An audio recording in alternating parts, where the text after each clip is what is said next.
Il n'attendra jamais Bidor TV, Bidor TV. Bidor TV, tout ça là-bas, moi rappelle là. Bidor TV, moi rappelle là. Bidor TV, Tolanda. Bidor TV, Tolanda. Bidor TV, Tolanda. Donc Bidor TV, Tolanda. Oh, qui chante quoi. Bidor TV,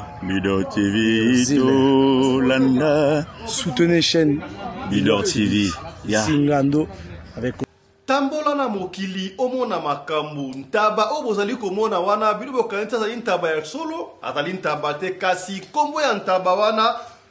Noko Piroge azali mutu abongwani ntaba na Zimbabwe Congolais oya biso ya République démocratique du Congo ake kokoma ntaba na Zimbabwe. Qu'est-ce qui s'est passé? Ntaba wana kombo na ye tope oncle wana kombo na ye Piroge avanda kabongo na Kinshasa na Maluku azali na bana na mwasi. Ça fait 3 semaines akomi ntaba na Zimbabwe. Akomi ntaba pona nini? Paul Balobi azwaki mwasi ya nganga epesi nganga kanda akomisi ntaba likambu ya somo boye famille na ye eleli bandeko na ngai ba congolais communauté congolais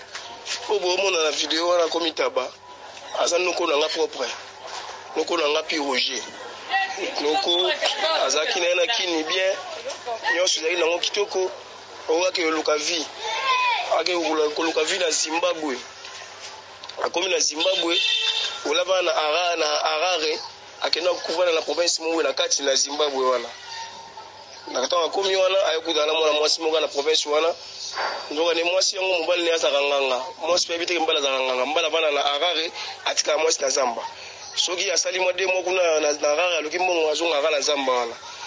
nenoko kokenda kendaki wana kotana na mwa mwasi na Zamba asepena mwa mwasi yango vandi kobima sela ba source ne tozoyoka ba source que depuis moi mosala tikala wana ezala mibale belé bayaka wana mibale belé bayaka wana basepelaka na mwasi na elo ndieza je na bango na mwasi na yo so basepela mwasi so bimika na mwasi nefa komiso nyama akomisa watu ba pigeon akomisa watu ba nyoka akomisa watu ba ndeke nde oncle tanga komi wana asepela mwasi wana ka les jours mena mwasi wana na tongo nango nino kola so akomaki ntaba yango moni ngana so na yo soki possibilité ya mutu mo azata na Zimbabwe wana alande na oncle na biso to moni parce nga bakoki ya koma Zimbabwe kuna ezate wana ma oncle na ngai propre oncle Piroge ka eye na kati ya matonge maison de passage na biso ya goyo maison de passage na biso ezana ba climatiseur ezali climatisé maison de passage na biso ezana matonge na Irebu A37 maison de passage na biso tozana ba appartement où ezali ya 2 chambres salon cuisine tous les 2 chambres wana ezana ba toilettes na kati maison de passage na biso tozali na appartement où ezali kaka salon salle de bain chambre na cuisine tozali lisusu na appartement na biso oyo ezali appartement ya pamba lokola chambre na toilette na oyo salle de bain na ona kati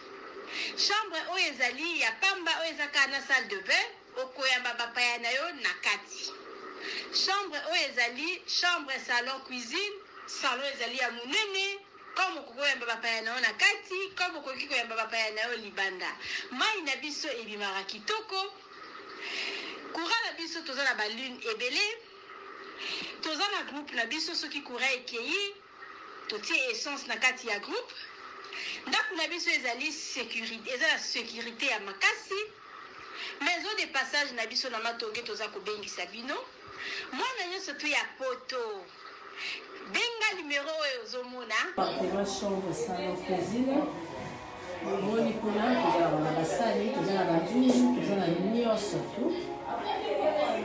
congélateur réchaud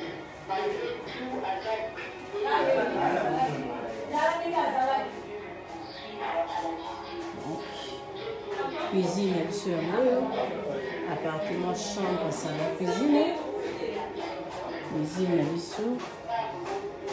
yango oyo cuisine eza na espace ya monene toza na congélateur toza na frigo toza na micro-ondes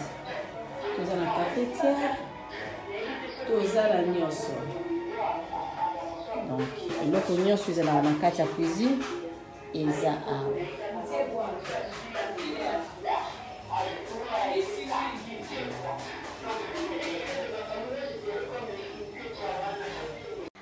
Oui, appartement, chambre, salon, cuisine.